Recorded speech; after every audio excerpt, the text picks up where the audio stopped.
Ku yi subscribe ku danna mana ƙararrawa domin sanar da ku da zarar mun ɗaura sabon shiri.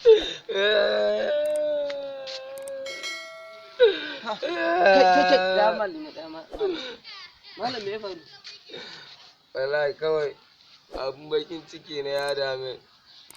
Ina da mata a gidana kullum da safe za ta mini shayi in sha, ta zo ta mini kunu mai gudaje in sha. Shi ne damun, rai baka kai damun ba. Sannan da rana za ta dafa min tuwon shinkafa miyan yakuwa da nama. Mu ta hira da ita har yamma.